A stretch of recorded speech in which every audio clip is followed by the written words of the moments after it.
नमस्कार मंडळी. तर आज आपण गावरान पद्धतीने झणझणीत मसाला वांगी कशी बनवायची ते आज आपण पाहणार आहोत.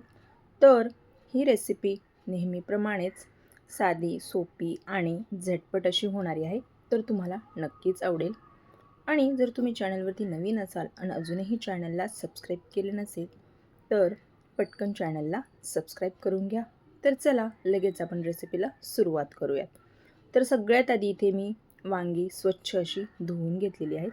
शक्यतो ताजीच वांगी घ्यायची. अशी छान छोटी छोटी आणि ताजी काटेरी अशी वांगी घ्यायची. तर ही वांगी खूप छान आणि टेस्टला मस्त लागतात. चवीलासुद्धा खूप छान लागतात. त्यामुळे अशा पद्धतीने ही वांगी घ्यायची आणि याला दोन साईडनी कट करून आतमध्ये छान असं थोडंसं मीठ भरायचं. याला पाण्यामध्ये घालायचं, भिजत ठेवायचं म्हणजे जेणेकरून हे काळी पडत नाहीत. आता त्यानंतर इथे कढई गरम करायला ठेवलेली आहे.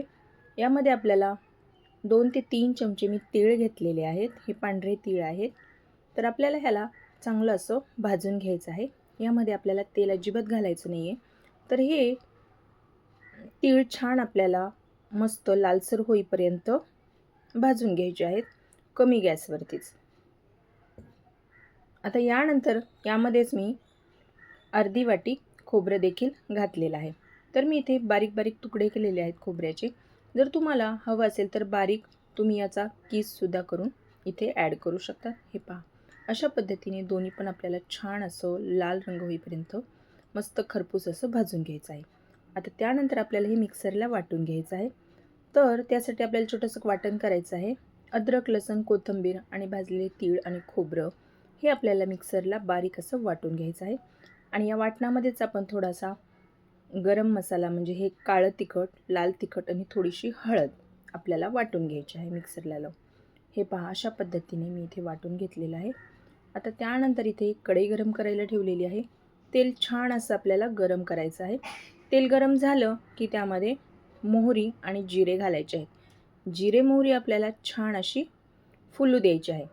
जिरे मोहरी छान अशी फुलली की त्यामध्ये आपण थोडीशी हळद घालायची आहे.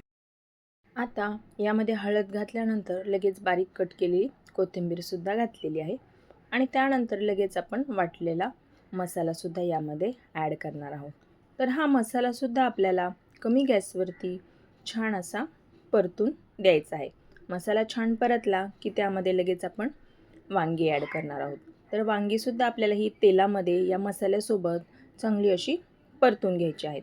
अगदी 2 ते 3 मिनटामध्ये ही वांगी छान अशी परतल्या जातात. त्यानंतर लगेच वरून थोडीशी आपण याच्यामध्ये कोथिंबीरसुद्धा घालणार आहोत. आता कोथिंबीर घातल्यानंतर आपण याला एक वाफ काढून घ्यायची आहे. एक 2 ते 3 मिनटासाठी छान अशी याला वाफ काढलेली आहे. तर हे पहा, अशा पद्धतीने परत एकदा याला एक 2 ते 3 मिनटासाठी परतून घ्यायचं आहे. तर वांगी कोवळी आणि छोटी असेल ना ताजी, तर ती लगेच शिजली जातात. त्याला अजिबात वेळ लागत नाही. आणि आपल्याला यामध्ये थोडंसं अर्धा ग्लास मी इथे पाणी घातलेलं आहे. तर पाणी घालताना शक्यतो यामध्ये गरम पाणीच घालायचं. त्यामुळे भाजीला टेस्ट आणि तर्री दोन्ही खूप छान येते. त्यामुळे शक्यतो गरम पाणीच घाला. आता यामध्ये आपण चवीनुसार मीठ घालूया. आता मीठ घातल्यानंतर याला चांगलं असं मिक्स करून घ्यायचं आहे आणि छान अशी एक याला आपण उकळी काढून घेणार आहोत. तर हे पहा, पाण्याची कन्सिस्टन्सी तुम्ही तुमच्या आवडीनुसार इथे कमी जास्त नक्कीच करू शकतात. आता याला एक 2 ते 3 मिनटासाठी छान अशी एक वाफ काढून घ्यायची आहे. तर हे पहा, मस्त आपली वांग्याची भाजी तयार झालेली आहे. तुम्हाला दाखवते. पहा, रंगसुद्धा किती सुरेख आलेला आहे.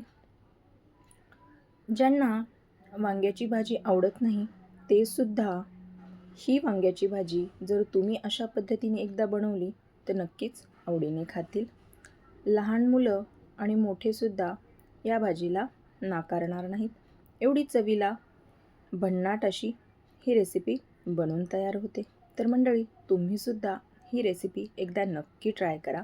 तर ही वांग्याची भाजी आपण भाकरीसोबत, चपातीसोबत किंवा मग तुम्ही भातासोबतसुद्धा खाऊ शकतात. अप्रतिम अशी लागते. तर मंडळी, तुम्हाला आजची ही रेसिपी कशी वाटली हे मला कमेंटमध्ये नक्कीच कळवा. आणि व्हिडिओ जर आवडला असेल तर व्हिडिओला एक लाईक नक्की करा. आणि जर तुम्ही चॅनलवरती नवीन असाल आणि अजूनही चॅनलला सबस्क्राईब केलं नसेल तर पटकन सबस्क्राईब करून घ्या. आणि तुम्ही हा आपला व्हिडिओ जर फेसबुक पेजवरून पाहत असाल तर पेजला फॉलो नक्की करा. तर चला मंडळी, पुन्हा भेटूया अशाच एका तुमच्याच आवडत्या नवीन रेसिपीसोबत. तोपर्यंत धन्यवाद.